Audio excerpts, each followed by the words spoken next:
What a year it's been. It started with the diagnosis of cancer for the King and the Princess of Wales. Meghan Markle was busy making jam. Rishi Sunak, remember him? He announced an election for July the 4th and all hell broke loose. Nigel was out and then in. We will now be targeting Labour votes. We're coming for Labour, be in no doubt about that. The Reform Party came alive. We all knew that the Tories were dead in the water. The question was, by what margin? We are seeing the biggest landslide, the biggest majority for a Labour Party since Tony Blair's in 1997. The Labour Party formed the new government. Change begins now.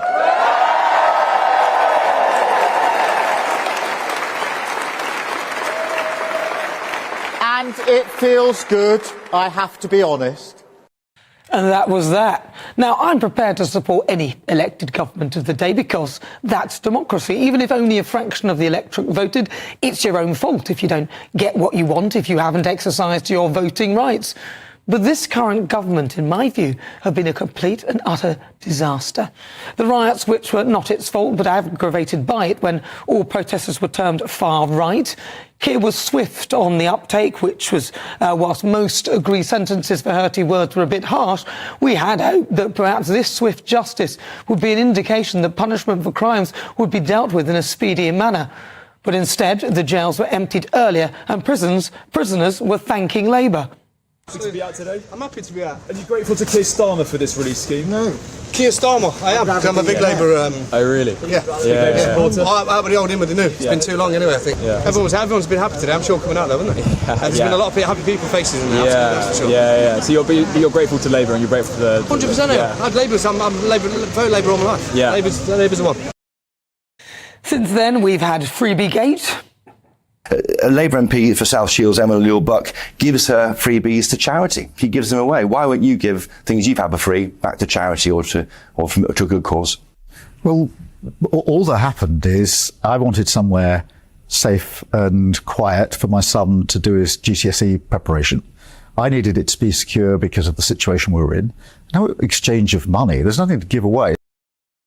Rogue landlord and Labour MP Jazz Athwell being let off the hook after allowing his properties to become mould and flea infested and failing to pay licences under a scheme that he implemented. Absolutely shocking. Louise Hay kicked out of the cabinet for being a lawbreaker and a hypocrite. Policies that were not on their manifesto, like stripping the winter fuel allowance from pensioners, the waspy woman who they claimed they would help. Here with the 5 towns and Yorkshire waspy women. They've been running a great campaign on behalf of women right across this area but across the country as well. They've been so badly treated by this Tory government. We said we'll right that injustice, and within the 5 years of the Labour government we will compensate them for the money that they've lost. This is their money that they've had stolen off them, and it's completely unacceptable. And the simple fact of the matter is, in the current economic circumstances, the taxpayer can't bear the burden of tens of billions of pounds in compensation. Well, they're chuntering away. In 14 years, they accelerated the changes and not once spoke about compensation. Talk about flip-flop. The farmers who they've crushed going back on a promise. This is a fair deal for farmers, whilst also ensuring that we bring in the money to get our public finances back on a firm footing.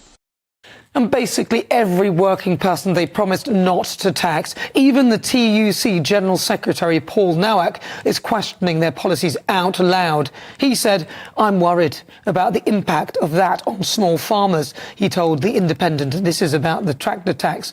"I know that for some small employers, national insurance contributions will also be a worry next year, particularly for those companies operating on small profit margins." And with their own councillors turning against them and the prospect of a rise of about £8,000 for average households in the new year, we're in for a bumpy 2025. The question is, will Sir Keir Starmer still be at the helm?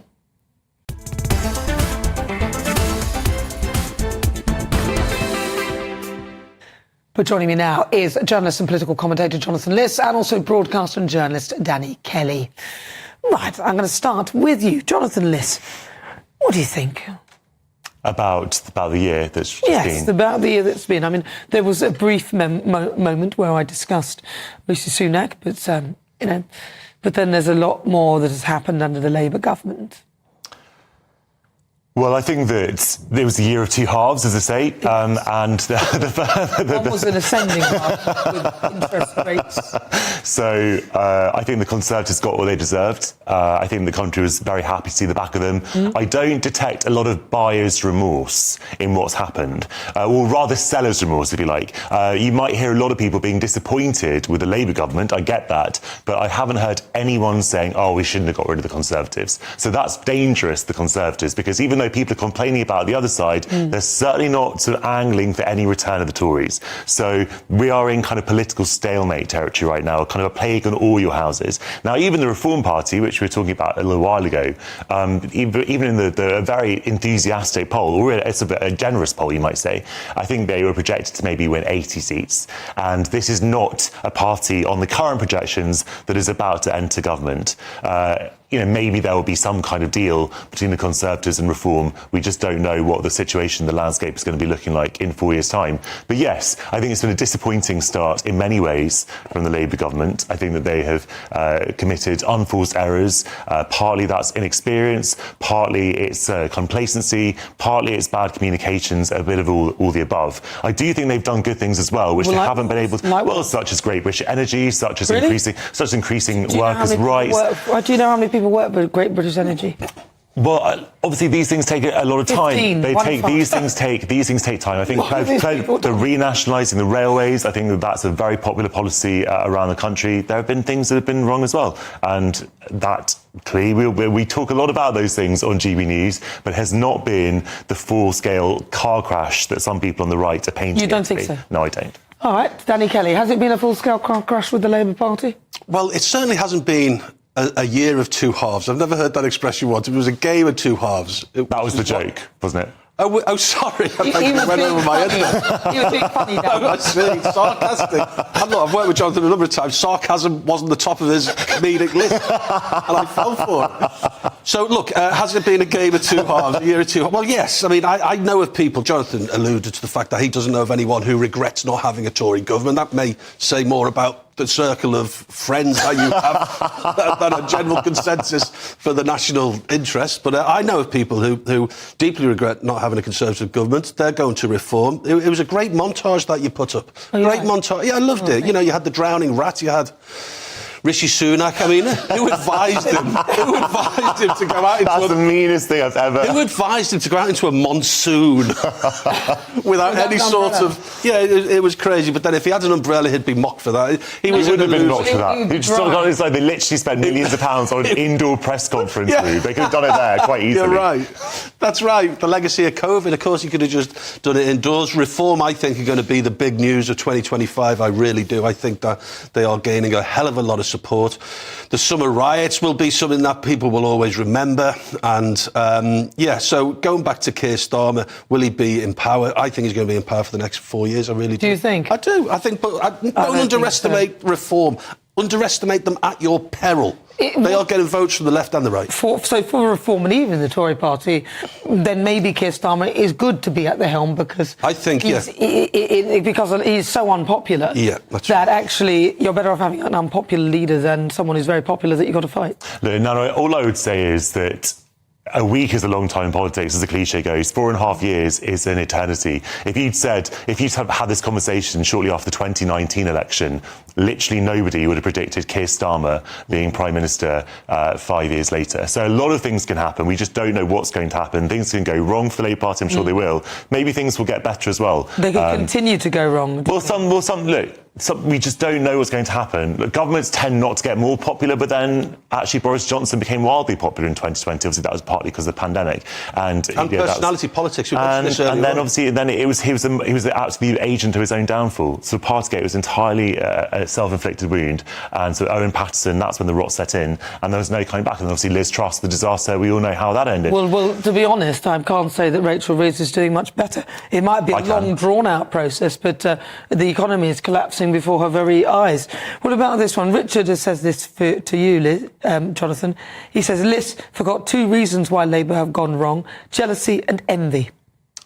Well, they're quite similar, aren't they? That's one reason, isn't it? Well, not really. Well, You said jealousy and envy. You can be jealous and then envious. These are two separate words. All right. Well, the politics in terms of who are they jealous of then? Well, that's what I haven't got the answers for Richard. I can't answer. Well, there's Richard, if you want to message in, there's a common argument about the politics of envy, which you do hear sometimes, and I suppose that relates to the private school issue. I don't think that is what's motivated it. I think that it's just trying to have a slightly fairer system. It's not saying that private schools can't exist. It's just saying that they shouldn't be entitled to a tax break, which is what they effectively had before. That's all it is. That money's going to be pumped into state education. Okay, so to be clear, it's not actually a tax break, so technically it's not a tax break. All that is happening there is education is not charged VAT, and that's why they don't have VAT on education. It's quite simple. There's no tax break, and the people who are paying for their kids to go to private school also pay into their taxes to pay for others to go to schools that they don't send their kids to. So in effect, they're paying twice. There's no tax break, and technically it isn't a tax break. I think the VAT thing was ideologically driven. Keir Starmer said he's a socialist. This is typical socialism. You've got the proletariat, the working class, you've got the bourgeoisie, the myth of the bourgeoisie, all wealthy enough to send their kids to school, some of whom are driving around in battered old cars. They deny themselves the summer holiday because they want to make sure the kids go to this private school. So I think it is ideologically driven.